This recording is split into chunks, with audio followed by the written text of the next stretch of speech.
Nous accueillons ce soir Sophie Bessis, et je vous remercie au nom de la Société Louise Michel d'être là ce soir.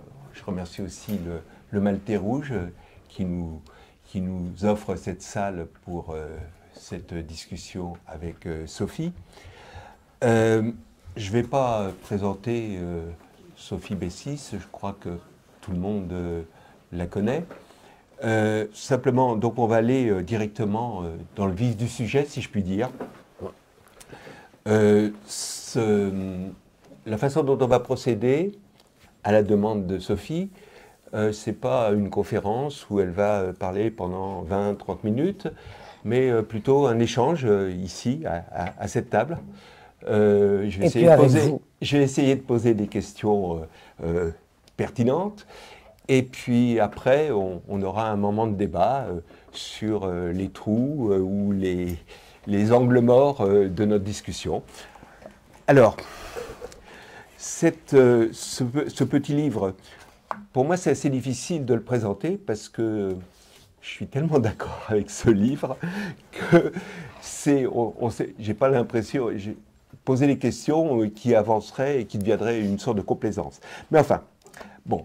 Il se trouve qu'en l'espace d'une quarantaine d'années, la civilisation judéo-chrétienne est devenue l'autre nom de l'Occident.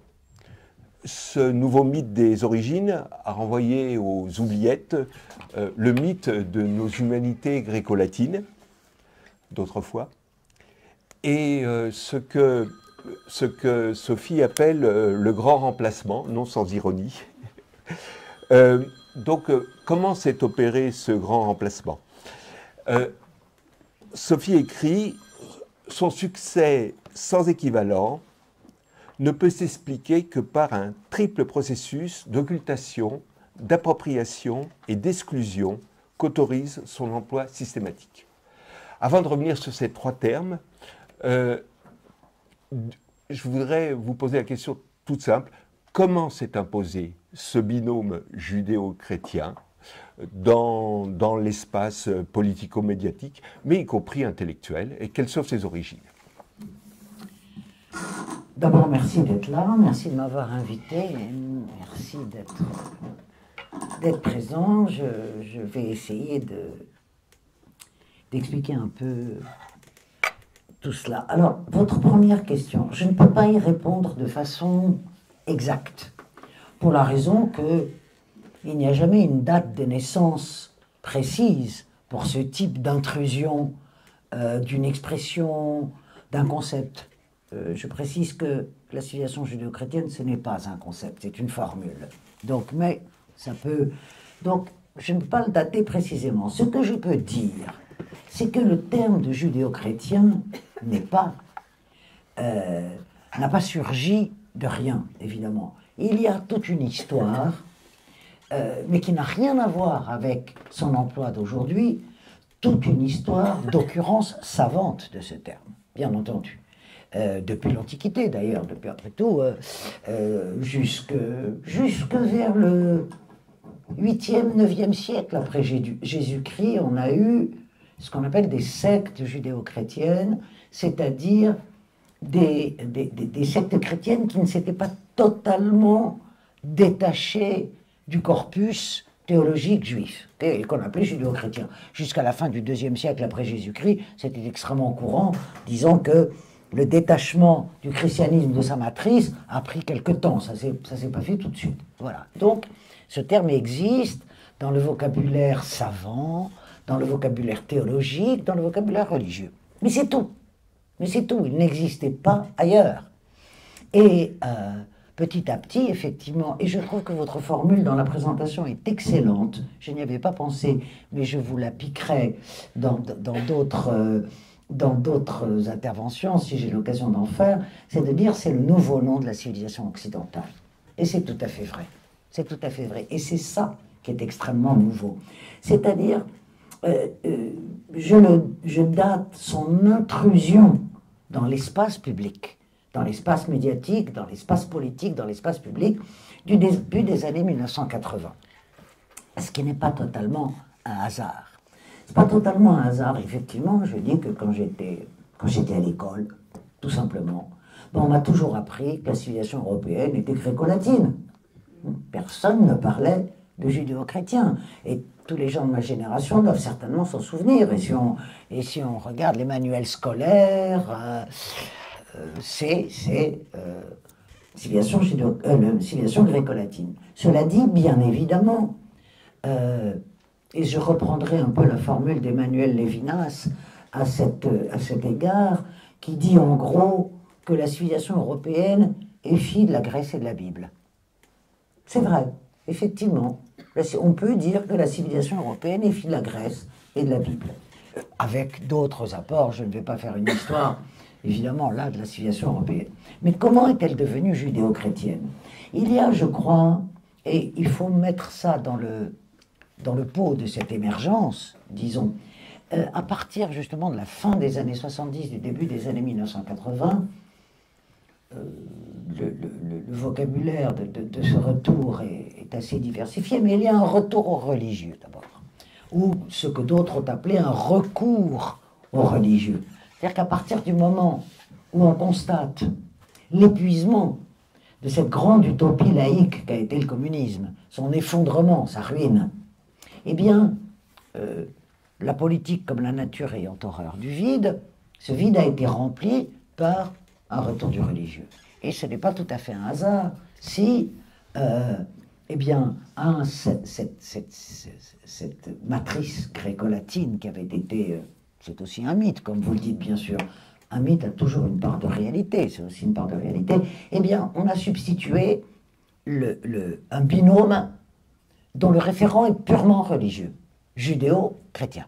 Bon, même si, évidemment, ce référent religieux recouvre d'autres choses. Et petit à petit, à partir du début des années 80, eh bien, ce référent est devenu totalement hégémonique. Totalement. C'est-à-dire qu'aujourd'hui, on ne peut plus ouvrir un journal, écouter le discours d'un homme politique, des deux côtés de l'Atlantique Nord, essentiellement, parce que j'y reviendrai dans une minute, sans qu'il y ait cette référence sacralisée, totalement sacralisée, à la civilisation occidentale et judéo-chrétienne.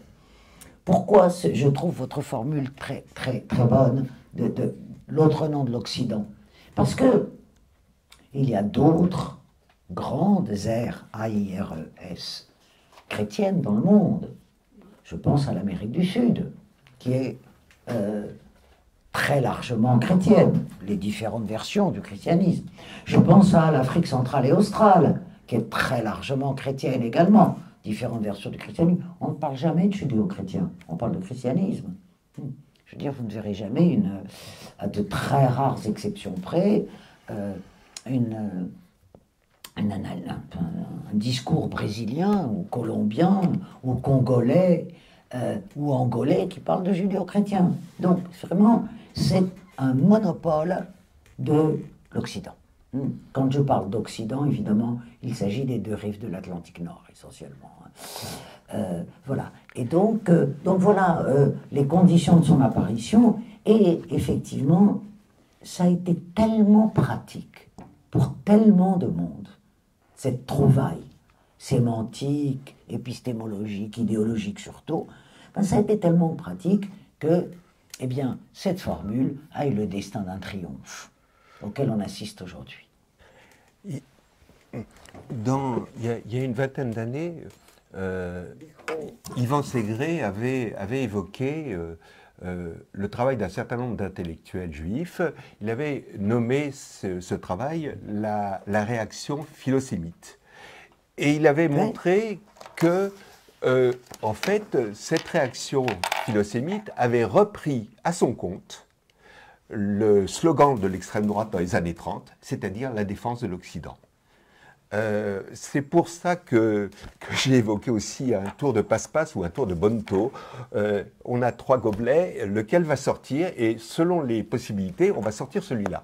Et donc, est-ce que justement, la défense de l'Occident n'est pas le nœud central de cette question? Et deuxième aspect, sur le religieux, est-ce que les masques religieux ne viendraient pas masquer, pour le dire ainsi, ce que vous appelez aussi dans un autre livre, la théologie marchande. Oui, bien sûr, tout cela se recoupe. Je vais essayer de répondre en 2 temps. La première partie de votre question, c'est réaction philosémite et Occident. Et la deuxième partie... La deuxième partie, c'est la religion qui vient recouvrir une religion qui ne se nomme pas. Religion, théologie marchande. Ouais, ouais. Oui, d'accord. Oui, j'emploie ce terme dans un bouquin que j'ai écrit il y a 10 ans, qui vient de ressortir, qui s'appelle La double impasse. Alors, il y a un paradoxe. Enfin, s'il n'y avait qu'un seul paradoxe, il y a plusieurs paradoxes dans l'emploi de ce terme. D'abord, si l'on prend par exemple les hommes politiques français, essentiellement de droite, mais il n'y a pas que la droite qui utilise ce terme. Mais M. Retailleau, par exemple, l'a utilisé assez récemment, et tous les hommes politiques de cette mouvance-là. Et en même temps, ils se font, par rapport à d'autres paradigmes, des défenseurs absolus de la laïcité. Il faudrait savoir où l'on se place. Alors, c'est-à-dire, c'est une laïcité offensive. Hein, je ne l'appellerai pas, je suis une laïque pour ma part, sans aucune ambiguïté, donc que les choses soient claires. J'appellerais ça plutôt un laïcisme, c'est-à-dire une laïcité devenue en France une sorte de religion d'État. Voilà. Si on veut employer justement les paradoxes. Et cette religion d'État, ce laïcisme, qui est très très loin d'ailleurs de la loi de 1905, quand on étudie la loi de 1905, cohabite avec une autodéfinition de sa civilisation comme judéo-chrétienne, c'est-à-dire religieuse. Et en fait, effectivement, vous avez tout à fait raison, il ne s'agit pas de religion dans cette affaire. En fait, il peut y avoir cette utilisation tellement généralisée de la formule judéo-chrétien va bien au-delà des pratiquants d'une religion juive ou d'une religion chrétienne, bien évidemment. C'est un marqueur civilisationnel. Et c'est un marqueur civilisationnel, comme je le disais, comme vous le disiez aussi, de l'Occident. Et uniquement un monopole de l'Occident. Et alors là, j'en viens à ce triptyque, aux 2 premières parties de ce triptyque que vous évoquiez dans la présentation du bouquin, c'est-à-dire occultation et appropriation. D'abord, effectivement, et c'est pour ça que son usage de ce binôme judéo-chrétien, que cet usage convient à beaucoup de monde, ça occulte quand même à peu près 2 millénaires, d'abord d'anti-judaïsme chrétien et ensuite d'antisémitisme moderne. Parce que si on est judéo-chrétien, on ne peut pas être antisémite, évidemment, bien sûr. Et donc, c'est quand même extrêmement pratique, c'est un phénomène d'occultation extrêmement intéressant à étudier. Il ne faut pas oublier quand même que l'Europe chrétienne, la chrétienté d'abord, hein, parce qu'il y a des différences fondamentales entre l'anti-judaïsme chrétien et l'antisémitisme moderne. Ce n'est pas tout à fait la même chose. Je me suis amusé d'ailleurs quand vous m'avez invité à penser à Louise Michel, qui était assez antisémite, il faut bien le dire, oui. Puisque pour elle, les Juifs, c'était l'argent. Ça, c'est l'antisémitisme moderne, hein, d'une Louise Michel, qui était une dame très très bien par ailleurs, mais il y a eu des gens très très bien qui étaient d'authentiques antisémites dans l'histoire de l'Europe. Hein. C'est quelque chose d'assez courant, mais ça, c'était une digression.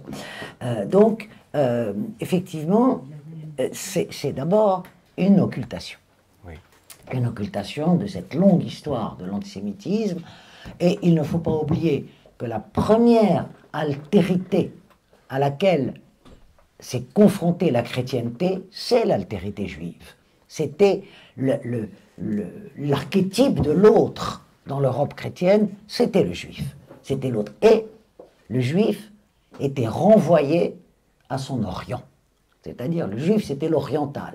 Jusqu'à une période extrêmement récente. Hein. Le juif, c'était l'oriental. Et c'est pour ça que c'est un autre paradoxe, puisque aujourd'hui, cette formule de judéo-chrétien, est un monopole de l'Occident. Voilà. Alors que pendant très longtemps, le juif était l'image de l'oriental. D'ailleurs, on pourrait développer cela, on n'a pas le temps, bien sûr, ce soir, de ce renversement paradoxal. Pendant des siècles, le juif a été l'image de l'oriental en Europe, Et aujourd'hui, Israël est le symbole de l'Occident en Orient.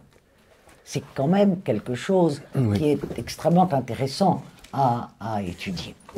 Puisque, effectivement, Israël, les hommes politiques israéliens, on en a maints exemples depuis quelque temps, se proclament les défenseurs du judéo-christianisme, alors que le judaïsme traditionnel se fiche éperdument de cette formule, parce que, y compris d'ailleurs au XXe siècle, dans le premier XXe siècle, puisque dans le judaïsme, c'est quand même toujours méfié de la chrétienté qui avait été persécutrice, etc., etc.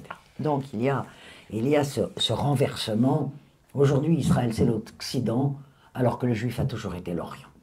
C'est quand même intéressant. Cette occultation de l'antisémitisme de l'Occident. Alors que ça se traduit. Mais est-ce que justement cette occultation de l'antisémitisme, elle vient pas produire un autre effacement? J'ai pas fini. Hein. Avec alors, dites. Oui. Ben, un autre effacement, c'est-à-dire, je pense au moment du siècle des Lumières, la pièce de Lessing, Nathan le Sage, où surgit un autre judaïsme qui n'est plus religieux, mais qui est quand même très fortement ce que notre ami Michael Lovy, par exemple, souligne dans sa sociologie des intellectuels, le judaïsme libertaire. Oui, mais bon, c'est pas l'objet. Alors, je peux en parler 5 minutes. Mais est-ce qu'il ne vient pas occulter aussi Mais je vais d'abord terminer avec la question précédente que vous me posiez. C'est-à-dire, donc, cet attachement, comment dire, je cherche la formule, oui, ce rattachement plutôt du judaïsme au seul Occident. Au seul Occident. Alors qu'il a été, et qui se traduit effectivement, donc je vous le disais, par cette occultation, qui sert à l'occultation de l'antisémitisme, incontestablement. Hein, plus personne n'est antisémite officiellement, hein, même si l'on déplore, à juste titre d'ailleurs, une recrudescence des actes antisémites, mais personne ne vous dira publiquement qu'il est antisémite aujourd'hui, alors que jadis, il était tout à fait licite de dire « je suis antisémite et j'en suis fier ». Aujourd'hui, il y a quelques mouvements identitaires d'extrême droite, mais enfin qui sont relégués dans les marges, on va dire, sauf au Rassemblement national, mais j'y viendrai peut-être tout à l'heure. Mais pourquoi je dis une appropriation? Une appropriation. Ce que les Occidentaux ont tendance à oublier tout de même, c'est assez amusant, c'est que le monothéisme est une invention de l'Orient. Le monothéisme, l'Occident est monothéiste, mais enfin, le Dieu unique a quand même été inventé en Orient. Hein. D'abord on l'oublie, c'est quelque chose de tellement évident que le Dieu unique est occidental qu'on oublie totalement le lieu de sa naissance, si je peux parler de naissance pour une divinité éternelle, mais parlons-en. Et le terme, ce binôme de judéo-chrétien permet à l'Occident. Le judaïsme a une fonction tout à fait particulière, en réalité. C'est que il est l'inventeur des universaux moraux du monothéisme. C'est-à-dire qu'en fait, le paradoxe, encore un, du judaïsme, c'est d'avoir inventé les universaux monothéistes, le tu ne tueras point, les 10 commandements, enfin tout ce qu'on sait, et d'être demeuré une religion tribale, d'un autre côté. Voilà. Inventeur des universaux et religion tribale. Et dans le terme de judéo-christianisme, ces universaux inventés par le monothéisme juif sont rapatriés en Occident. Voilà. Ils n'ont plus aucune matrice orientale. Et donc, l'Occident, par ce subterfuge, est l'inventeur des universaux. Voilà. Et c'est extrêmement intéressant. Et puis, je termine assez vite puisque vous parliez du triptyque dont je parle, évidemment, et on y reviendra peut-être tout à l'heure, occultation, appropriation, exclusion, jusqu'à plus ample informé. Le monothéisme abrahamique a 3 branches, le judaïsme, le christianisme et l'islam, bien sûr. Et l'islam, dans cette appropriation du judaïsme par l'Occident et dans cette invention du judéo-chrétien, l'islam est renvoyé à une altérité absolue, à une altérité totale. Alors que, je le rappelle rapidement d'abord, quand on lit le corpus doctrinal islamique, c'est-à-dire à commencer par le Coran, qui est quand même le cœur de son corpus doctrinal, eh bien, le Coran se situe explicitement et se réclame de la filiation abrahamique. C'est-à-dire que les personnages, si je puis dire, principaux du Coran sont les prophètes de la Bible, à commencer par Abraham et Moïse. Bon, l'islam, le Coran s'approprie aussi d'ailleurs tous les prophètes, y compris Jésus, et que la femme la plus citée dans le Coran, c'est Marie, puisqu'il y a une sourate entière qui lui est consacrée, la sourate de Marie. Donc voilà. Mais ça, dans ce judéo-chrétien, cette dimension, ce triptyque abrahamique, si vous voulez, est privé d'un de ses pieds. Est privé d'un de ses pieds, et donc l'islam, c'est l'altérité absolue. Je terminerai sur ce chapitre par encore une notation, c'est que sur le plan des rituels et sur le plan des lois régissant la famille, ce qu'on appelle les lois de statut personnel, l'islam et le judaïsme se ressemblent énormément et se ressemblent beaucoup plus que l'un et l'autre ne ressemblent au christianisme. Voilà. Ça, on peut dire toutes les études le démontrent. Voilà à quoi. C'est la raison pour laquelle je dis que s'il a eu un tel succès, ce binôme judéo-chrétien, eh bien, c'est que quand même, il est très utile. Voilà. Alors, vous me parliez du judaïsme libéral. C'est pas. Il est évident. Et cela participe des problèmes que nous connaissons actuellement. À partir de la fin du XVIIIe siècle en Europe, à partir de la Révolution française d'abord, les Juifs acquièrent progressivement la citoyenneté. Bon, c'est la France qui l'accorde en premier aux Juifs, c'est toujours trop fort, non? Après le Danemark. Ça va. C'est la France qui l'accorde en premier, évidemment.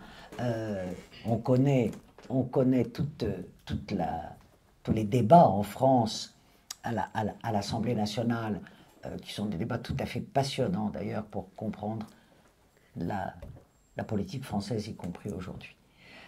Donc, à partir de la fin du XVIIIe siècle, les Juifs acquièrent progressivement les droits inhérents à la citoyenneté. La première, d'ailleurs, ça avait commencé en Allemagne, sous l'empereur Joseph II, qui avait accordé le droit de pratiquer librement leur culte aux Juifs et aux protestants, au milieu du XVIIIe, pardon.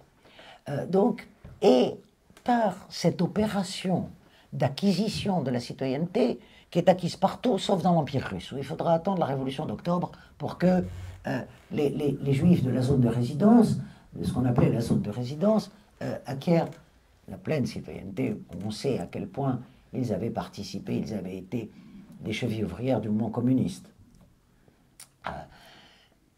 En fait, je le dis comme ça dans ce bouquin que vous avez cité, qui est ma lettre à Hannah Arendt, c'est à ce moment-là que les Juifs deviennent des Européens, qu'ils cessent d'être des étrangers à l'Europe et qu'ils deviennent des Européens, même si l'antisémitisme demeure et se renforce même.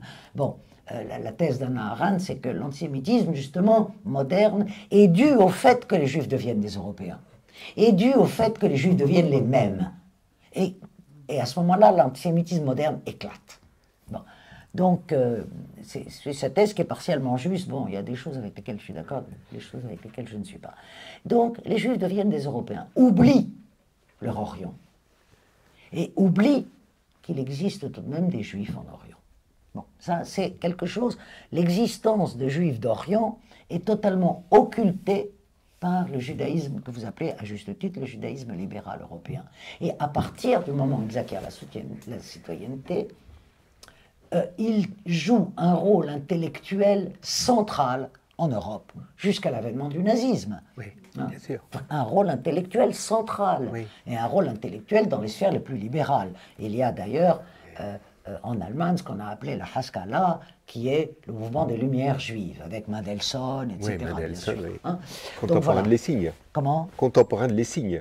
Contemporain de Lessing, Oui, Mendelssohn, absolument. Et vous avez d'ailleurs, ce qui est extrêmement intéressant, un mouvement massif de conversion au christianisme de ces Juifs, parce qu'ils voulaient être européens jusqu'au bout, à la fin des fins. Si on pense au pauvre Marx, qu'on traite toujours de juif, ses parents se sont convertis au christianisme, par exemple, ce sont les parents de Marx. Marx n'est pas né juif. Bon, mais c'est quelque chose qui vous colle à la peau de façon assez permanente. Voilà, donc effectivement, il y a eu ce phénomène de désorientalisation des Juifs d'Europe. Pourquoi je dis que ça a des incidences sur l'époque contemporaine? C'est qu'il ne faut pas oublier que le sionisme est né à la fin du XIXe siècle, c'est-à-dire à l'ère des nationalismes européens, et que le sionisme est un nationalisme européen. Bon, à partir du printemps des peuples, de l'émergence des nationalismes, donc le sionisme est un nationalisme européen. Le sionisme a été conçu par des intellectuels juifs allemands. Bon, autrichiens pour Herzl, mais enfin, c'est pas très loin quand même, hein, les Autrichiens et les Allemands. Donc voilà, c'est d'ailleurs un auteur comme Shlomo Sand, je ne suis pas d'accord avec toutes les analyses de Sand, mais dans un de ses premiers bouquins, analyse de façon très juste à mon sens, la parenté qu'il y a entre le socle idéologique du sionisme, l'invention du peuple juif, avec l'invention du peuple allemand, avec le folk allemand. Et ça, c'est quelque chose, une analyse très intéressante que fait Sand. Voilà, avec le discours à la nation allemande de Fichte, etc. Donc, ce sionisme est un mouvement européen.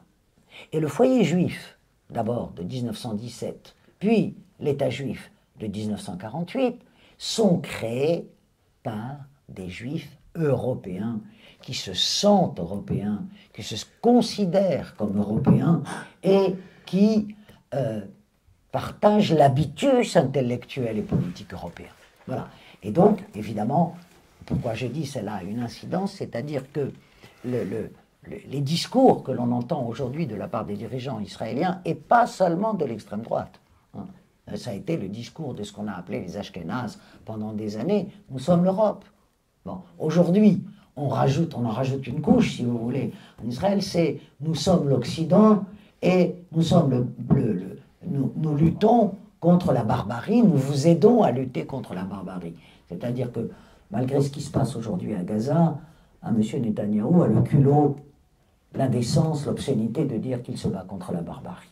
Voilà, donc voilà un peu cette espèce de continuité, n'est-ce pas, pour essayer de répondre à... Alors, je voudrais revenir sur la question de l'appropriation, parce que ce qui est intéressant, c'est que finalement, ce que vous montrez, excusez-moi, ce que vous montrez dans votre livre, c'est que cette appropriation fait que les Européens sont désormais les seuls tenants de la civilisation contre tous les autres, les barbares.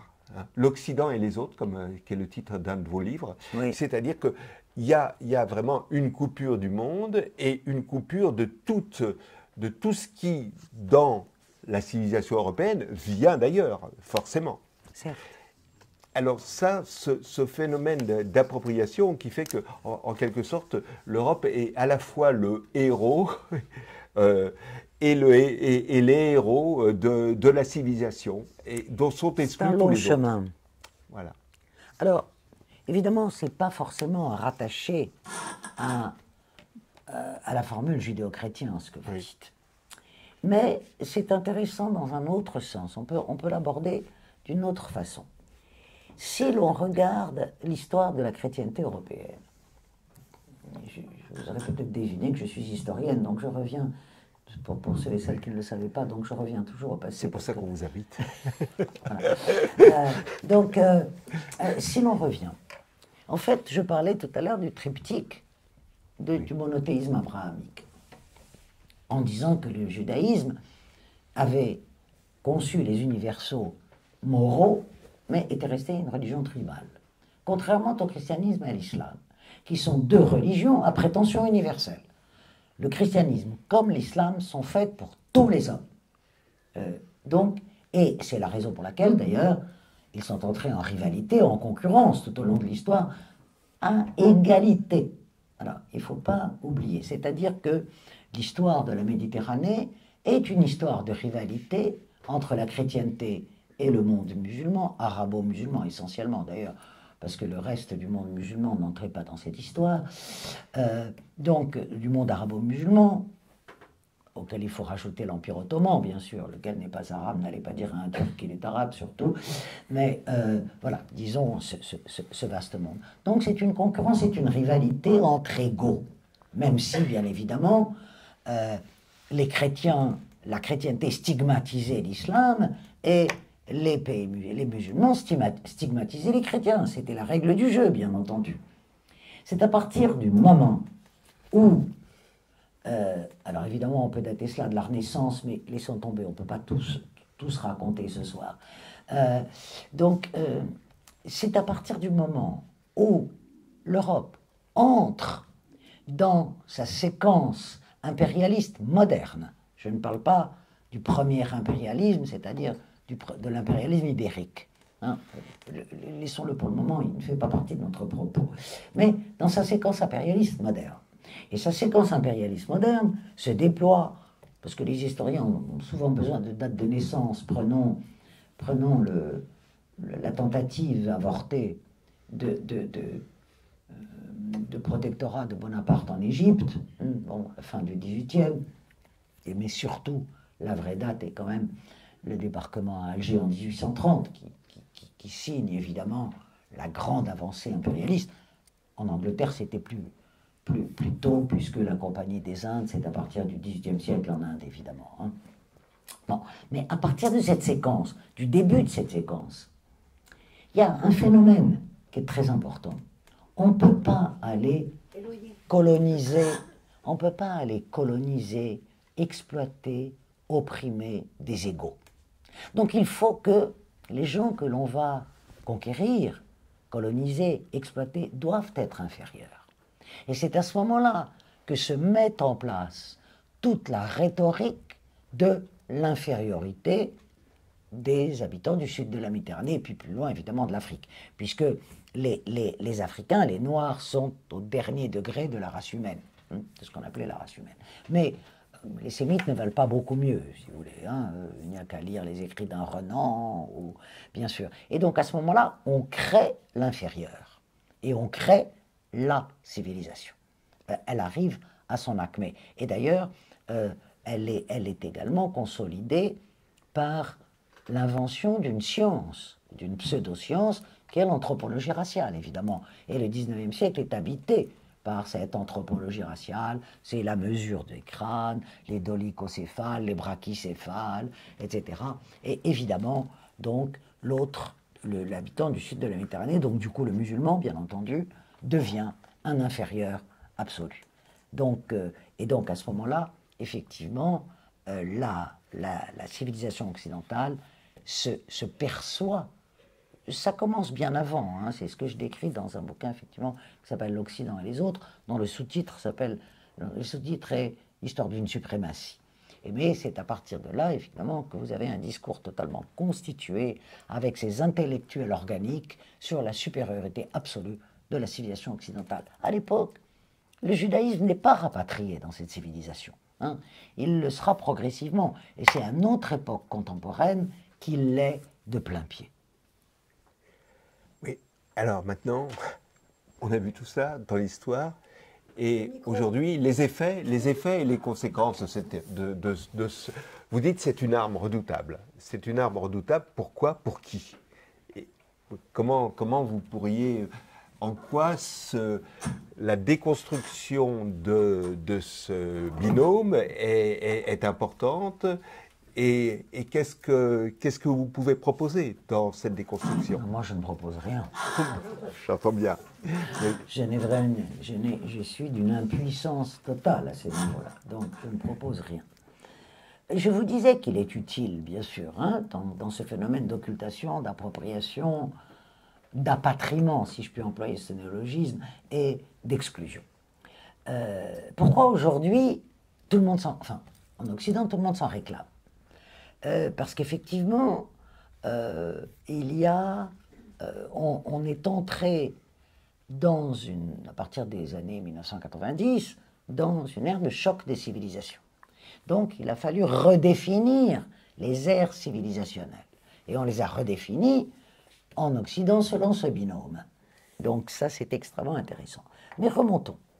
Je disais qu'il y a d'abord l'occultation du vieil antisémitisme, du vieil antijudaïsme et de l'antisémitisme. Il ne faut pas oublier le rôle qu'a joué le nazisme et le génocide. C'est quand même un rôle absolument structurant de l'Occident contemporain. Pourquoi? Évidemment, les fameuses valeurs qui avaient été formulées par l'Europe des Lumières, lesquelles existent. Hein. Moi, je ne suis pas du tout une ennemie des Lumières, contrairement à certains segments intellectuels d'aujourd'hui. Mais ces valeurs ont été violées aussitôt qu'elles ont été formulées. D'abord par les entreprises coloniales, bien sûr, et puis, évidemment, par le nazisme. C'est-à-dire, j'ai une formule dans ce livre, c'est que les valeurs universelles ont été aussi consumées dans la fumée des crématoires. Complètement. Et au sortir de cette Deuxième Guerre mondiale, au début, on ne s'en est pas trop occupé.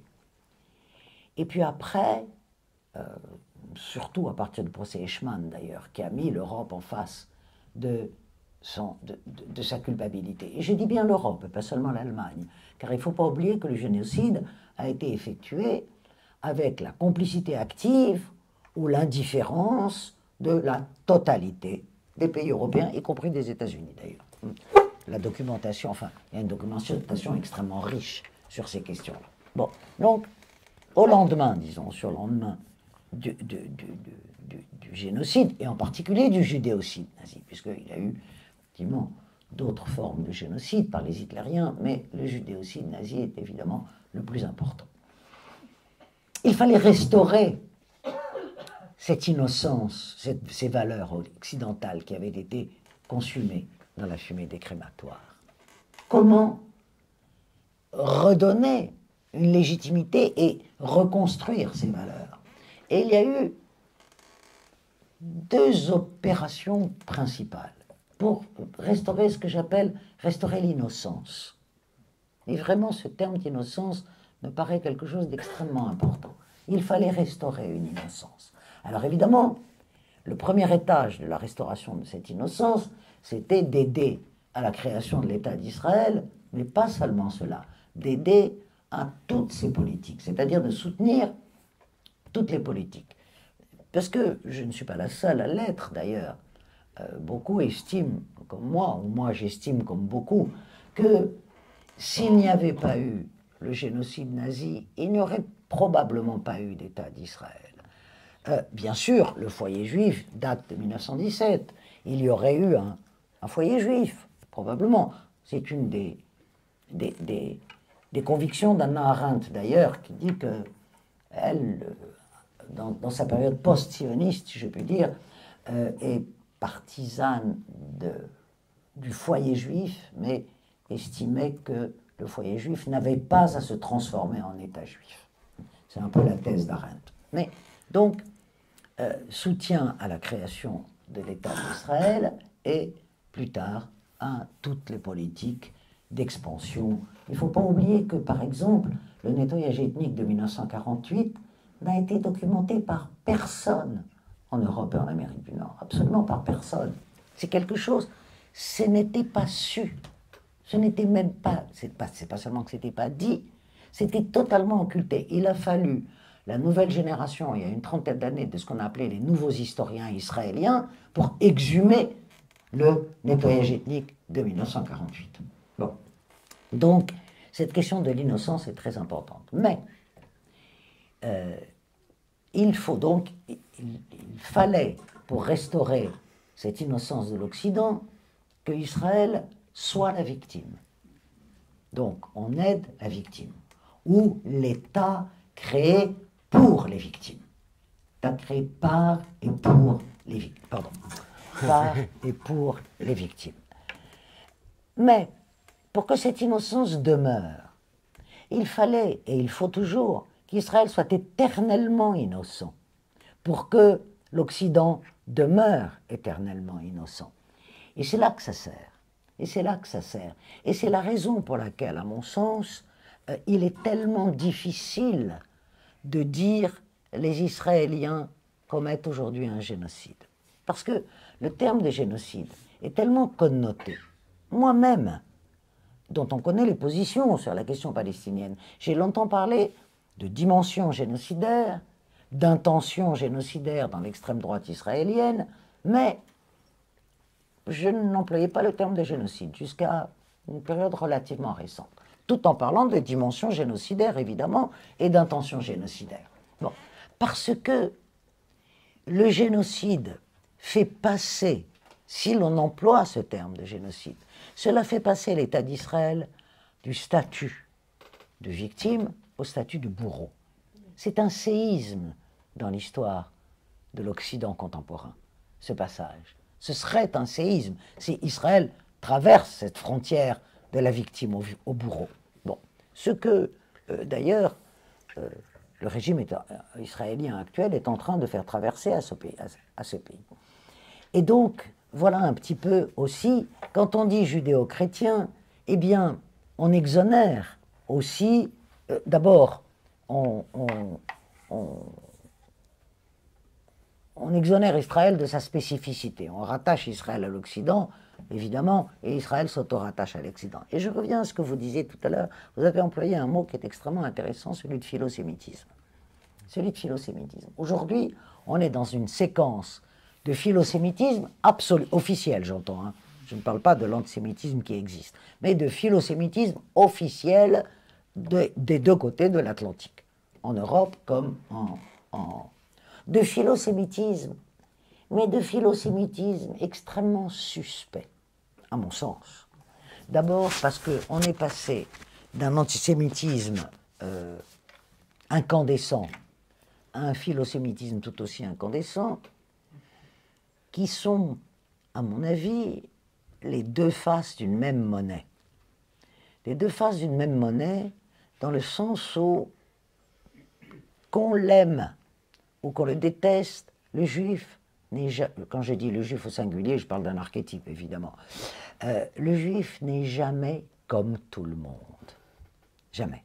Ou on le déteste, et il mérite la mort, ou l'extinction, ou l'extermination, tout ce que vous voudrez, ou on l'aime et il faut défendre n'importe quoi.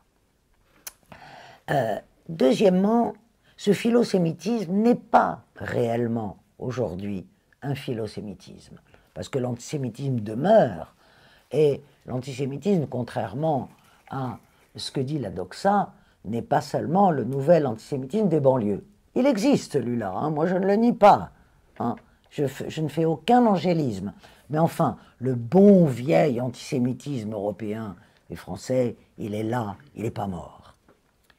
Alors, ce philosémitisme est en réalité un philosionisme, beaucoup plus qu'un philosémitisme. Et c'est là que ça devient intéressant. C'est là que ça devient intéressant parce que, pourquoi les extrêmes droites européennes soutiennent-elles inconditionnellement la politique israélienne aujourd'hui? Par philosionisme, certainement pas par philosémitisme, parce qu'elles ont un bon vieux fond antisémite.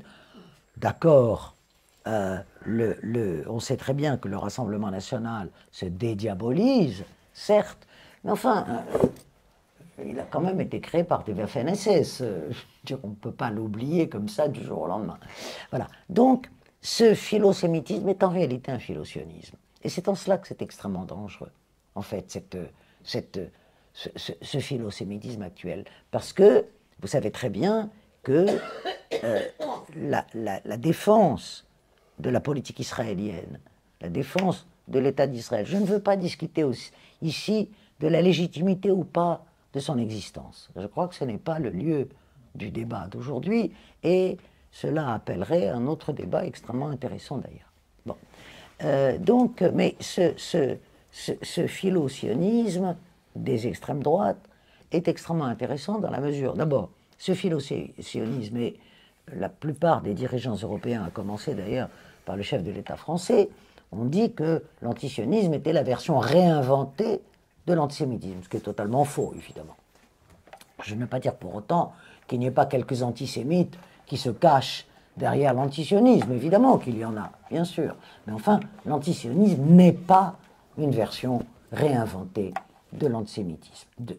Absolument pas. Mais le fait d'être philo-sioniste permet, puisque c'est la version la plus radicale du sionisme qui a aujourd'hui gagné en Israël, bien sûr, permet justement de garder intacte cette fameuse innocence dont je parlais tout à l'heure.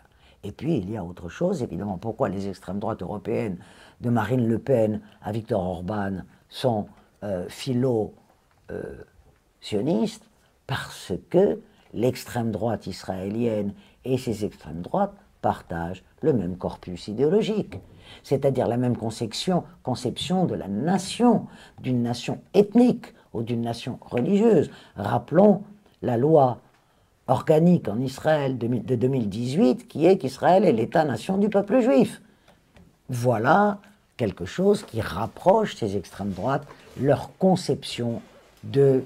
Ce sont des nationalismes virulents, incandescents, et on sait très bien que tout nationalisme a pour épine dorsale la haine absolue de l'altérité et de la pluralité.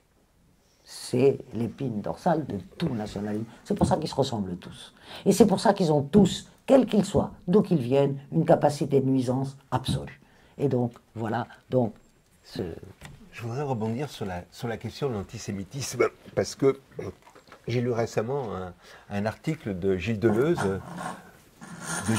de 1983, ouais. Qui explique de façon assez hallucinante, parce que c'est il y a 40 ans, que l'accusation d'antisémitisme allait devenir la principale accusation pour toute personne qui contesterait la politique israélienne. Ça s'est développé à un point qui est assez inouï, et puis un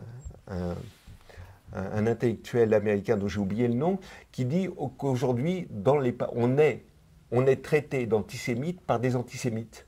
Absolument. C'est-à-dire que là, il y a vraiment... donc, tout ce que vous expliquez, vous avez levé un certain nombre de paradoxes. Alors, peut-être... la question, c'est pas de résoudre le paradoxe, mais au moins de les nommer et pour que les gens sachent de quoi ils retournent. C'était le sens de ma question. Qu'est-ce que vous proposez? C'est-à-dire que ce travail de déconstruction, maintenant les effets, alors, on ne va pas prédire l'avenir, c'est pas la question, mais en tout cas, de pouvoir bien souligner tous ces paradoxes me semble une chose extrêmement importante. Sur laquelle, surtout, de façon concrète, aujourd'hui, faire quelque chose, ça veut dire notamment qu'est-ce qu'on fait par rapport à Gaza. Voilà, c'est-à-dire c'est pas simplement une question abstraite, hein, c'est pas une question philosophique, si je puis dire. Effectivement, c'est ce que j'ai essayé. Moi, je ne suis pas camusienne du tout. Mais il y a une phrase de Camus que je fais mienne, que tout le monde connaît, je suppose, aujourd'hui. Oui. Mal nommer les choses, c'est ajouter au malheur du monde. Et je crois que vraiment, mal nommer les choses, c'est ajouter au malheur du monde. Et justement, judéo-chrétien, c'est mal nommer les choses. Et moi, ce que j'ai essayé de faire dans ce petit essai, c'est de renommer les choses, de donner un nom à tout ce qui se passe. Évidemment, à la trajectoire historique de ce qui se passe aujourd'hui, bien sûr, mais à ce qui se passe aujourd'hui. Voilà. Et donc, voilà, ma seule contribution, je veux dire, à cette sortie à cette nécessité de sortie de l'impasse, c'est évidemment d'essayer de nommer les choses. Voilà, c'est le boulot de quelqu'un qui... Et alors, vous parliez de Gaza. Oui. Qu'est-ce qu'on fait? Je ne répondrai pas à cette question. Je veux dire, il est impossible de répondre à ça. Chacune, où il est, où elle est, se bat pour que l'Israël d'aujourd'hui arrête d'être un État génocidaire pour les Palestiniens. Voilà, c'est ça. Bon, et là où le bas blesse, si je puis dire, c'est que s'il peut être un État génocidaire aujourd'hui, c'est avec la complicité, l'assentiment, l'indulgence des États que nous appelons depuis tout à l'heure les États occidentaux. Là, la complicité active, il n'y a pas d'indifférence aujourd'hui, il n'y a que de la complicité active. Sauf quelques pays comme l'Espagne, qui depuis a une position tout à fait honorable sur cette question. Il ne faut pas oublier d'ailleurs que jusqu'à décembre 2024, le ministre des Affaires étrangères de la Commission européenne, Josep Borrell, avait un discours impeccable sur Gaza. Et que, évidemment, ce discours s'est dilué dans la nouvelle commission, dans la mesure où la dame qui a succédé à Josep Borrell est estonienne, je crois. Elle est estonienne, Kaja Kallas, oui. Très atlantiste, et évidemment. Mais Borrell avait été impeccable tout au long. Bon, donc, à part l'Espagne, je crois qu'il y a l'Espagne, l'Irlande, la Slovénie, qui se sont élevés. Alors maintenant, les Européens commencent à bouger. Parce que, moi, à mon avis, ils commencent à bouger pour... Je parle des dirigeants, quand je parle des Européens, bien sûr. Hein. Je parle des dirigeants. Ils commencent à bouger pour une raison, à mon avis. C'est que cette guerre israélienne, cette destruction de Gaza est allée tellement loin qu'aujourd'hui, effectivement, ils peuvent être taxés par les juridictions internationales de complices d'un génocide. Et qu'ils n'ont pas envie d'être taxés de complices d'un génocide. Et donc là, ils se disent, bon, il faut quand même faire quelque chose, il faut quand même les arrêter. Voilà. Et moi, il y a quelque chose qui m'étonne beaucoup, enfin, qui m'étonne, non, rien ne m'étonne, hélas, dans cette affaire. Mais aujourd'hui, les Européens commencent à songer à suspendre l'accord d'association Israël-Union européenne. Mais on le réclame depuis 20 ans, les associations, cette suspension de l'accord d'association. On le réclame depuis des années. Et évidemment, tous les Européens ont fait la sourde oreille. Beaucoup d'associations de soutien aux droits des Palestiniens ont dit on ne vous demande que ça, à la limite. Suspendez l'accord d'association. Bon, il a fallu probablement plus de 100 000 morts, hein, si on veut regarder, la destruction totale de Gaza pour que les Européens commencent à étudier la question de savoir si Israël viole le droit international humanitaire. On arrive quand même à des... Donc voilà, chacun... Je ne vais pas dire qu'est-ce qu'il faut faire pour Gaza. Chacun sait ce qu'il a à faire. Voilà. Pour terminer, avant de donner la parole à la salle, je voudrais juste souligner dans les usages de la civilisation judéo-chrétienne, il y a les usages occidentaux et il y a les usages anti-occidentaux. Et c'est pas inintéressant non plus. Je vais en dire un mot. Vous avez tout à fait raison de le rappeler. Et je le dis dans ce petit livre. Je disais tout à l'heure, et je reviens peut-être à partir de là-dessus, que tous les nationalismes se ressemblent. Et qu'ils ont tous des capacités de nuisance analogues. La région dont je suis originaire, dont je suis citoyenne aussi, et sur laquelle je travaille le plus, c'est le monde arabe. C'est un monde que je connais relativement bien. Surtout le Maghreb, bien sûr, puisque je suis tunisienne. Et qu'une grande partie de mon travail, depuis des décennies, c'est sur cette partie du monde.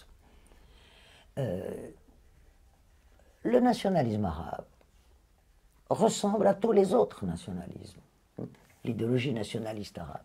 C'est-à-dire que l'idéologie nationaliste arabe, dont tous les pays arabes se réclament plus ou moins, tous les régimes arabes n'ont pas tous été nationalistes arabes, comme le Baas irakien, ou le Baas syrien, ou le nasserisme, mais quand même, l'idéologie nationaliste arabe a infusé partout, y compris dans un pays comme la Tunisie, par exemple, où Bourguiba était un adversaire résolu du nationalisme arabe à la Nasser, à la base. Donc ce nationalisme, comme ses homologues d'ailleurs, a la pluralité en haine, l'altérité en haine absolue. Donc effectivement, il s'est approprié cette formule de judéo-chrétien en disant, donc vous voyez, les juifs c'est occidental, nous n'avons rien à voir avec le judaïsme, et ça a permis au nationalisme, au régime plus ou moins apparenté, affilié au nationalisme arabe, non seulement de se débarrasser de leurs juifs, d'une façon ou d'une autre, ils n'ont pas été expulsés partout. Comme disait un humoriste il y a longtemps, d'origine tunisienne, disait non, on ne nous a pas renvoyés, mais on ne nous a quand même pas retenus. Bon, c'était sa formule. Donc, effectivement, non seulement, alors là, je parle, mais j'en parle beaucoup, surtout dans ma lettre à Hannah Arendt, oui. Le nationalisme arabe et le sionisme ont été à cet égard des ennemis complémentaires. Des ennemis complémentaires, pourquoi? Parce que l'État d'Israël, nouvellement créé, avait besoin d'un prolétariat.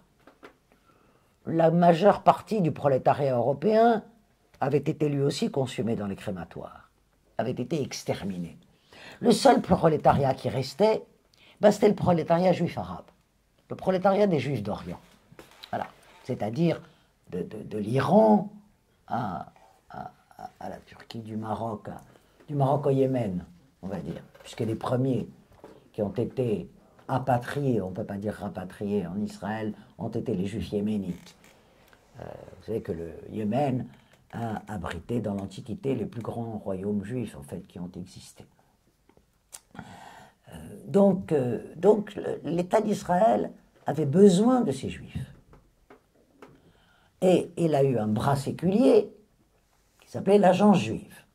L'agence juive qui avait comme objectif, enfin comme mission, disons, officielle,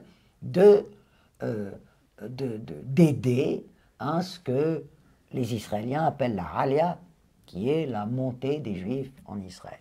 Et donc, d'un côté, il y avait un État qui avait besoin de ces Juifs, et de l'autre côté, il y avait des États qui avaient envie de s'en débarrasser. Et c'est la raison pour laquelle je les appelle des ennemis complémentaires. Et il y a eu même pour certains États, je pense au Maroc, par exemple, des négociations entre l'agence juive et les régimes arabes pour organiser l'immigration. Pourquoi je parle en particulier du Maroc? Parce que c'était la population juive la plus importante du monde arabe. Les juifs du Maroc, c'était à peu près 350 000 personnes à la fin des années 50. C'était quand même beaucoup de monde, entre 350 000 et 400 000 personnes. Le judaïsme marocain était un judaïsme profondément ancré dans la civilisation et la culture marocaine. Et donc, en quelques années, eh bien, l'émigration des Juifs a été organisée conjointement par le souverain marocain et l'agence juive, bon, contre quelques dizaines de milliers de dollars. Voilà, par exemple. Et donc, ce binôme judéo-chrétien, en fait, a été approprié pour deux raisons. D'une part, parce que depuis le XVIIe siècle existe un sionisme chrétien. Un sionisme chrétien, c'est le Mayflower, c'est en fait les premiers émigrants en Amérique reproduisaient, disaient l'Amérique c'est la nouvelle Sion. C'est la nouvelle Sion, c'est-à-dire qu'on émigre avec la Bible, on va recréer la nouvelle Sion. Et donc ce sionisme chrétien existe depuis très longtemps, et d'ailleurs ce n'est pas un hasard, c'est Lord Balfour, le fondateur de la déclaration, disait « je suis sioniste ».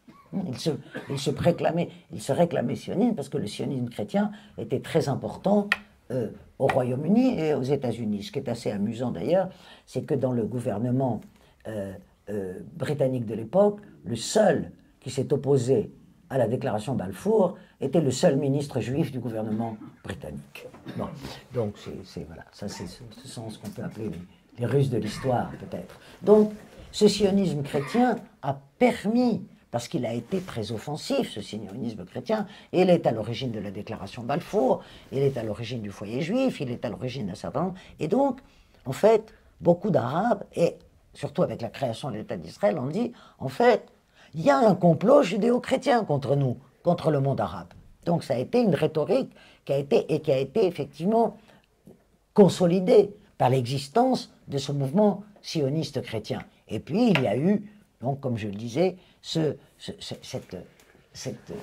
nationalisme qui, tout nationalisme, a pour objectif, pour mission de créer une nation homogène, débarrassée de ses altérités internes. Et le judaïsme dans les pays arabes était l'altérité interne. Bon, alors même si, il ne faut pas oublier, je le rappelle dans tout ce que j'ai écrit, la condition juive dans le monde arabe n'a rien à voir avec la condition juive dans la vieille Europe. Hein. C'est-à-dire que, certes, on était dans des sociétés à statut, donc il y avait des discriminations juridiques vis-à-vis des Juifs, bien entendu, mais les épisodes de persécution ont été relativement rares. Les discriminations existaient, la dévalorisation existait, quand je ne vais pas, parce que je pense qu'il n'y a pas beaucoup d'arabophones dans la salle, donc je ne vais pas vous donner des expressions en arabe du langage courant. La limitude.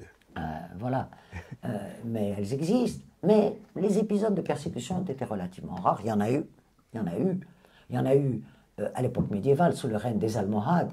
Les Almohades ont été un règne extrêmement, un siècle, c'est le XIIe siècle, très violent vis-à-vis des minorités. C'était un peu, certains ont dit, c'était le Daesh de l'époque, un peu les Almohades. Bon, jusqu'à ce qu'ils se civilisent au contact de l'Espagne andalouse. Voilà. Et donc, contrairement à l'Europe où les persécutions étaient absolument systématiques, évidemment. Hein, mais donc les Juifs, c'était une altérité interne dont les nationalismes arabes ont voulu se débarrasser, ce qui a été fait d'ailleurs aujourd'hui. Il n'y a de Juifs dans ce monde qu'une toute petite minorité très marginale au Maroc, en Tunisie, et si je sors du monde arabe, en Iran et en Turquie. Voilà. Bien. Merci. Y a-t-il des questions, des remarques, des réflexions, ce que vous voulez? Levez le doigt. Alors, ce que je vous demanderais peut-être, d'abord de vous lever, puis je ne sais pas s'il y a un micro qui se balade, ou à ce moment-là, venez ici parler au micro. Non, mais parlez fort. Philippe, il parle fort. Alors, parlez fort. Voilà. Comme pour ton livre, tes livres, parce que tu as sorti d'autres livres avant, qui sont également très importants. Ce que je voulais te demander, il y a, dans ce monde judéo-chrétien, il y a l'absence et les orthodoxes quand même. Non, pourquoi? Le christianisme est... Non, mais ils sont bien sûr... Bon, je vais répondre, d'accord. Oui. Enfin, quand on parle judéo-chrétien, on n'a pas tendance à intégrer dedans, c'est l'Occident, comme tu dis, donc on n'intègre pas forcément la Russie et l'ensemble du monde orthodoxe dans ce monde-là. Donc ça vient un peu comme un trouble fait.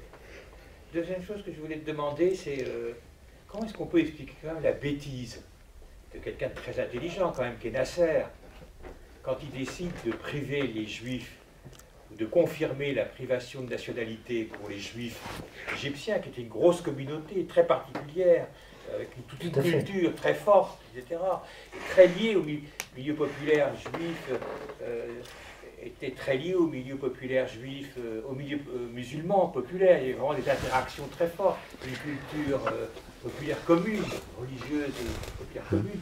Comment on peut expliquer cette bêtise d'avoir expulsé les Juifs, alors que finalement les Juifs égyptiens étaient sans doute auraient tout à fait pu jouer un rôle positif dans la révolution nassérienne. Comment expliquer ce degré de bêtise quelque part, d'avoir privé les Juifs égyptiens de leurs biens et de les avoir expulsés une main devant, une main derrière, comme on dit. Ça, c'est la deuxième question. Troisième question, c'est que finalement, quand on t'écoute, je pense à une chose, on a l'impression que finalement les seuls judéo-chrétiens, c'est les musulmans, puisque c'est les seuls qui mélangent les traditions juives que les chrétiens ont abandonné complètement, les interdictions alimentaires, etc. Joli. D'autre part, il mélange aussi ça avec, comme tu l'as dit, l'importance de Marie, Jésus comme prophète, etc. Donc les seuls vrais judéo-musulmans, on pourrait dire, c'est les seuls vrais judéo-chrétiens, c'est les musulmans. Ils ne sont pas très chrétiens. Voilà. Les seuls judéo-chrétiens, c'est les musulmans. Non, non, alors, on peut le dire différemment, en fait. Attends, je vais dire après. Une troisième question. C'est la quatrième. C'est la quatrième, là. Elle va oublier, là. Hein. C'est très court, peut-être que tu ne voudras pas répondre, mais est-ce que ce qui se passe en Israël avec Gaza, est-ce que c'est le développement inévitable de ce qu'est le sionisme? Ou est-ce qu'il pouvait y avoir un autre chemin? Ou est-ce qu'il n'y a pas d'autre chemin possible, pas d'autre aboutissement possible au sionisme que ce qui est en train de se passer? C'est une question très intéressante, cette quatrième question. Mais, alors, je vais essayer de répondre. À l'absence des orthodoxes, oui, effectivement, c'est l'Occident. Mais je répondrai à côté, hein, j'en ai parfaitement conscience. L'entièreté du christianisme, qui a une très forte tradition antisémite, le protestantisme, alors, le paradoxe du protestantisme, c'est qu'il revient à ce que les chrétiens appellent l'Ancien Testament, hein, puisque c'est la lecture de la Bible, mais en même temps, quand on lit ce que raconte Luther des Juifs, on pourrait presque, si on veut faire de l'histoire récurrente, dire que c'est du pré-nazisme. Voilà, c'est d'un antisémitisme absolument abominable, les écrits d'Hitler. Voyez le lapsus, les écrits de Luther. Quant à l'orthodoxie, elle est d'un antisémitisme récurrent, historique, extrêmement, comment dire, permanent. Et d'ailleurs, ce n'est peut-être pas tout à fait un hasard, même si merci beaucoup. Un verre d'eau judéo et un verre d'eau chrétien. Que ce sont dans les pays où la tradition orthodoxe est encore très importante, que en Europe, on constate, selon les sondages, selon les enquêtes, etc., le fait que l'antisémitisme est le plus prégnant dans les opinions publiques. Par exemple, au sein de l'Union européenne, des 27, c'est en Grèce que l'antisémitisme est le plus prégnant au sein de l'opinion publique. Ça, c'est pour la première question. Donc, effectivement, c'est surtout l'Occident chrétien, et pas la troisième Rome, comme s'autodéfinissent les Russes, qui, vous le savez, dans l'idéologie slavophile, c'est ni l'Occident, ni l'Orient, c'est la Russie. Nasser. Bon, d'abord, il faut quand même... Bon, d'abord, il y a une chose, c'est que je crois qu'il y a une chose qui est très difficile à expliquer dans la nature humaine, c'est la bêtise. Donc, je ne vais pas m'aventurer à expliquer la bêtise. Nasser n'était pas un imbécile, loin de là. Pourquoi? Prenons la trajectoire de Gamal Abdel Nasser, nationaliste arabe, virulent. D'abord, dans sa jeunesse, Nasser était très proche des frères musulmans. Ne l'oublions pas. Il a été et d'ailleurs, les frères musulmans ont d'abord soutenu le coup d'État des officiers libres en 1952. Il faut refaire un peu d'histoire de l'Égypte tout de même. Parmi ces officiers libres, il y avait eu quelqu'un comme Sadat, d'ailleurs l'a officiellement reconnu, des jeunes officiers qui étaient proches des forces de l'Axe. Il y a eu, dans les mouvements de libération du monde arabe, une partie de ces mouvements qui étaient proches de l'Axe. Je ne reviendrai pas au grand mufti de Jérusalem, Haj Amin Husseini, mais enfin bon, il y a eu tout ce mouvement. Donc, l'Égypte de Nasser n'est pas un terrain vierge. Ensuite, certes, les Juifs égyptiens, qui n'étaient pas par rapport à la population égyptienne si nombreux que ça, ils étaient autour de 100 000, les Juifs égyptiens, quelque chose comme ça. Au début des années 60, la population égyptienne était d'environ entre 25 et 30 millions d'habitants, quelque chose comme ça. Aujourd'hui, elle est de 105 millions d'habitants. Donc, effectivement, les Juifs ont joué un rôle, était mais un rôle comme dans la plupart du temps, urbain. Hein. Les Juifs sont le plus souvent des urbains, dans la mesure où d'ailleurs, dans la plupart des pays où il existait des minorités juives, elles étaient interdites de propriété foncière, hein, jusqu'à l'époque contemporaine. Donc effectivement, forcément, elles étaient cantonnées à des métiers citadins, puisqu'elles ne pouvaient pas être des ruraux. Et donc il y a tout cet environnement. Et en 1956, effectivement, au moment de l'agression tripartite anglo-franco-israélien, les Juifs, en grande partie, ont été déchus de la nationalité égyptienne, mis dans des camps avant d'être renvoyés. Bon, il en est resté quelques-uns, quelques centaines, qui ont été renvoyés en 1967, juste au moment de juin, de la guerre de juin 67. Il faut comprendre une chose. Quand je dis comprendre, ce n'est pas approuver. Hein, attention, que les choses soient extrêmement claires. Que, à partir de l'État d'Israël, de la création de l'État d'Israël et du nettoyage ethnique de 1948, dans une grande partie des opinions arabes, ou disons dans une partie non négligeable, je ne vais pas dire grande, les Juifs ont été considérés comme la 5e colonne d'Israël. Voilà. Ça a été un véritable mouvement d'opinion. Donc Nasser n'a pas été tout seul à prendre la décision de l'expulsion des Juifs et du retrait. Non, il s'est fait le représentant d'un mouvement d'opinion, et d'un mouvement d'opinion qui malheureusement a été jusqu'à la résurgence d'un antisémitisme. Si on regarde par exemple la presse de l'époque, entre 1956 et 1967, la presse égyptienne, les caricatures sur les Juifs étaient des caricatures inspirées de la presse nazie. C'est pas, il faut quand même appeler un chat un chat, hein, faut le lire. Il faut écouter, pour les arabophones, les émissions de Saut el-Arab, la radio du Caire, qui étaient des émissions qui vous fait dresser les cheveux sur la tête, il faut bien le dire. Donc ça a été tout un habitus qui a facilité la décision de Nasser. Hein. Nasser a été, il faut pas oublier que c'est un idéologue du nationalisme arabe, il faut lire. Nasser a écrit un livre, un seul, hein, qui s'appelle Falsafat al-Sawra, la philosophie de la révolution. Hein, le Falsafat al-Sawra de Nasser. Donc la philosophie de la révolution.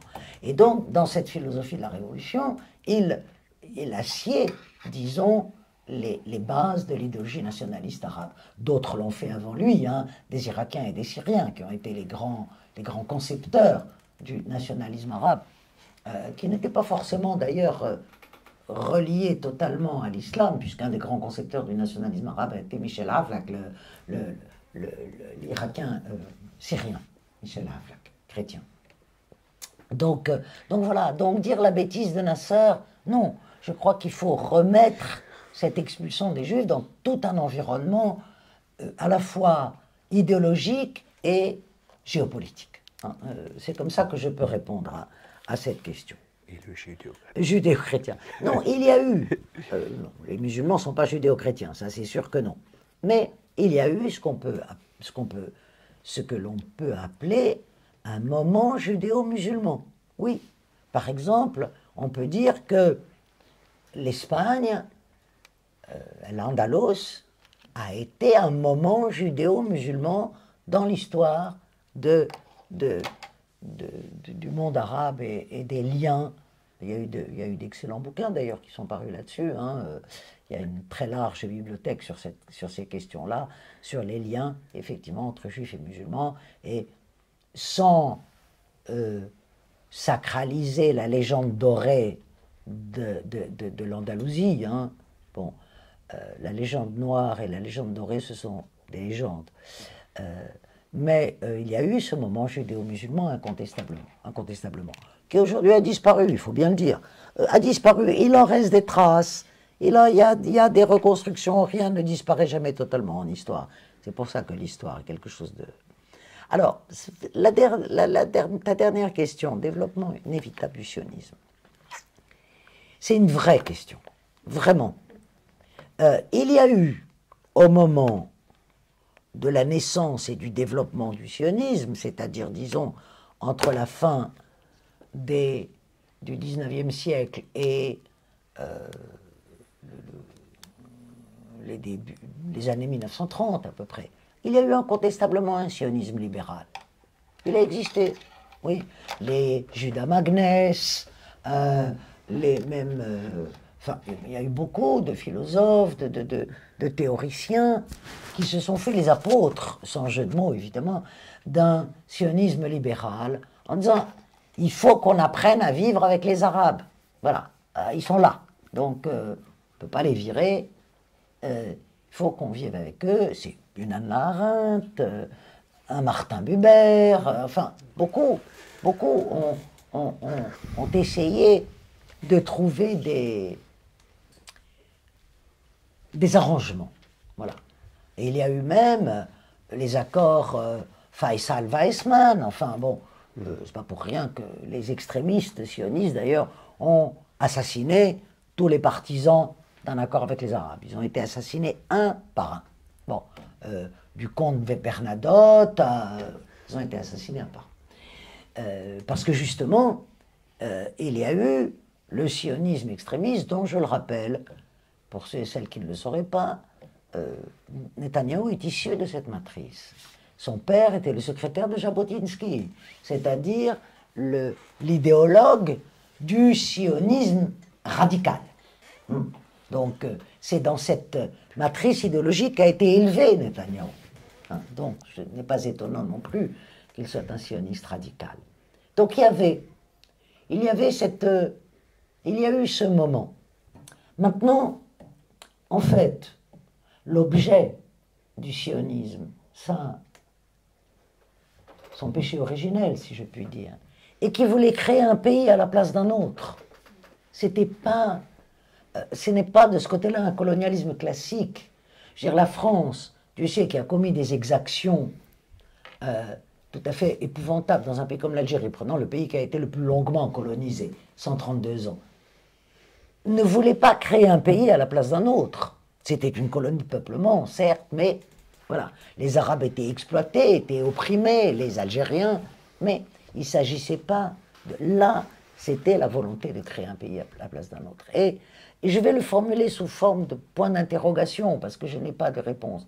Peut-être, ce qui se passe aujourd'hui était inévitable, était inscrit dans ce qu'a été le projet sioniste, même si, je le répète, il ne faut pas les oublier, il y a eu des sionistes libéraux, il y a eu des gens qui ont cru pouvoir s'arranger.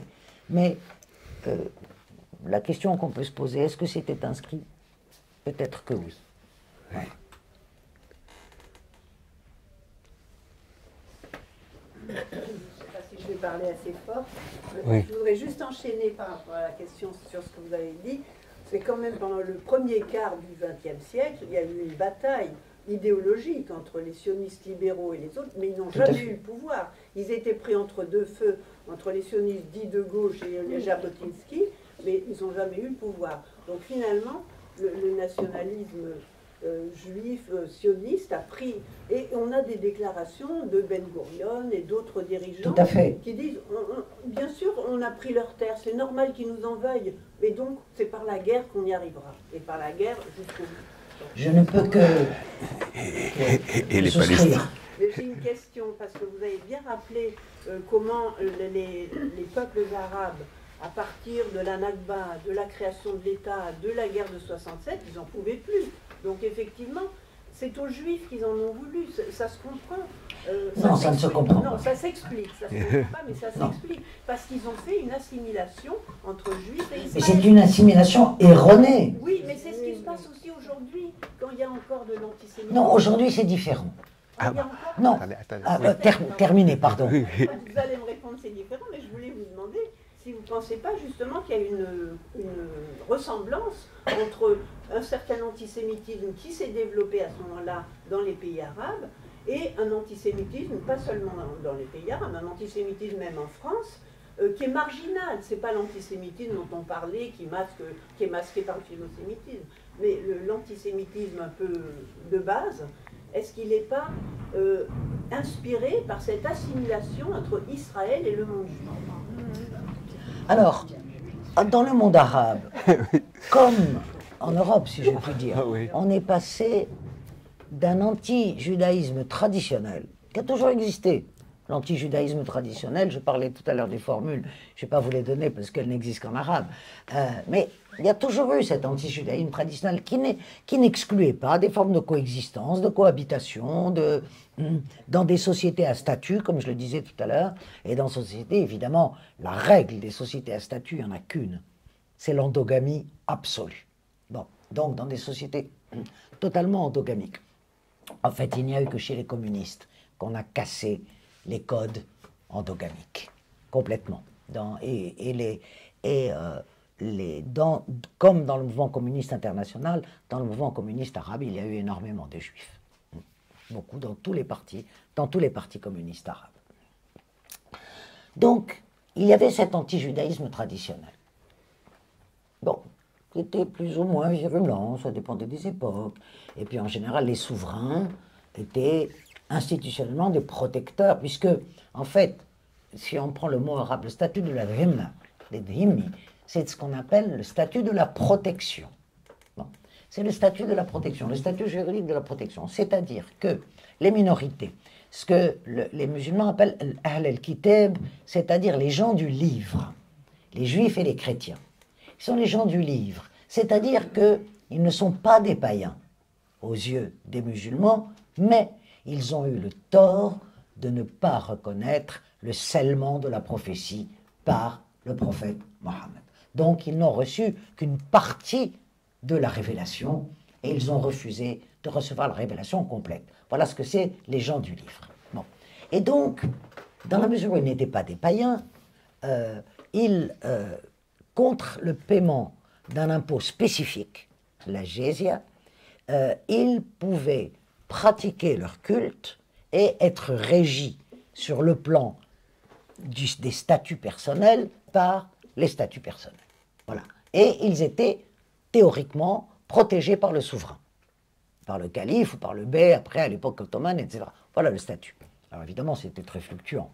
Les chrétiens s'en sont moins mal sortis, disons, parce qu'ils étaient beaucoup plus nombreux, bien évidemment. Hein, ils étaient beaucoup plus nombreux, donc il y a eu des négociations démographiquement, en réalité, les Juifs dans le monde arabe, même si à leur maximum démographique, c'est-à-dire à la fin des années 40 à peu près, il ne faut pas oublier qu'il n'y a pas eu de génocide dans le monde arabe, contrairement à ce que voudrait faire croire M. Netanyahou.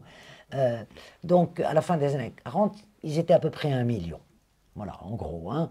Donc, démographiquement, très minoritaire, contrairement au Moyen-Orient, contrairement aux chrétiens, évidemment, qui avaient une importance démographique beaucoup plus grande. Donc, mais avec la création de l'État d'Israël, il y a un tournant. C'est-à-dire que beaucoup de nationalistes arabes se sont appropriés les tropes de l'antisémitisme européen. C'est-à-dire qu'on est passé de l'antijudaïsme traditionnel à un antisémitisme très inspiré de l'antisémitisme européen, avec les mêmes tropes, en fait. Il ne faut pas oublier que les Mein Kampf et les protocoles des sages de Sion, qui ont été traduits en arabe, se vendent très bien dans le monde arabe. Il ne faut quand même pas oublier ces réalités-là. Ça se vend très bien. Moi, j'avais vu un jour dans une librairie de Beyrouth, Mein Kampf en vitrine. J'étais rentré, j'avais demandé quand même, que vous le vendiez, d'accord, mais enfin, le fichez quand même pas en vitrine. Il me dit, oui, mais enfin, je le vends très bien, il n'y a pas de raison pour que je le mette pas en vitrine. Le libraire m'avait répondu ça. Bon. Donc voilà. Donc,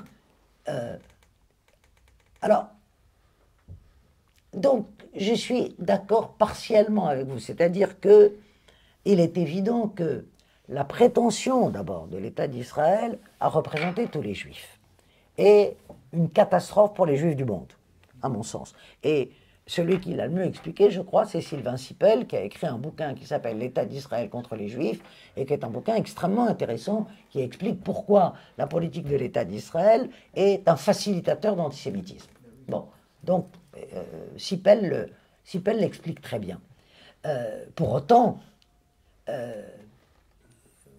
l'antisémitisme n'est pas excusable, pour autant. Il y a des facteurs explicatifs de tout. En politique et en histoire. On peut tout expliquer, on peut y compris expliquer le nazisme par le traité de Versailles, par ce que vous voudrez, par la crise de 29, par etc. etc. On peut expliquer la réémergence des extrêmes droites dans le monde occidental d'aujourd'hui. Les facteurs explicatifs sont extrêmement... Ils sont là, ils sont à notre disposition. Donc, pour autant, il y a des formes d'antisémitisme dans le monde arabe qui sont assez radicales. Voilà. Donc, certes, effectivement, je pense que la création de l'État d'Israël fait basculer le monde arabe dans un antisémitisme moderne. Il n'existait pas jusque-là. C'était l'antijudaïsme traditionnel, Hachek Liyahoud, etc. Bon. Et donc voilà. Et avec en même temps une acceptation, je veux dire, dans un pays comme la Tunisie, les Juifs acquièrent la citoyenneté en 1857, 30 ans avant la colonisation. Donc c'est pas avec la colonisation qu'ils acquièrent la citoyenneté, c'est avec ce qu'on appelle le pacte fondamental en 1857 en Tunisie. Donc voilà, c'est des choses très compliquées. Mais effectivement, je pense que l'appropriation par une partie des opinions arabes, des tropes de l'antisémitisme européen a été une catastrophe pour la coexistence, la cohabitation, la convivence, comme on le disait pour l'Espagne. Ça ne veut pas dire que cela a totalement disparu. Ce qui est très intéressant dans les opinions arabes aujourd'hui, il y a deux choses totalement contradictoires. D'abord, comme dans beaucoup de pays d'Europe, un antisémitisme sans juifs. Il existe, comme en Pologne, voilà, ou comme dans les pays baltes, voilà. C'est-à-dire, il n'y a plus de juifs, mais il y a un antisémitisme sans juifs. Il existe, il est fort, il est puissant. Il ne faut pas l'occulter. Et en même temps, il y a une nostalgie dans d'autres parties de l'opinion, une immense nostalgie de la période où les juifs étaient là, de la période de la convivence et de la coexistence et de la cohabitation. Il y a les deux, aujourd'hui, dans le monde arabe. Et voilà. C'est tout ce que je peux dire. D'autres questions? D'autres réflexions? Ça va, alors ça veut dire que j'ai tout raconté. On va peut-être terminer là, alors. Attendez, je regarde l'heure. Eh bien, il ne me reste qu'à vous remercier. Voilà. À vous, hein. Voilà. Merci.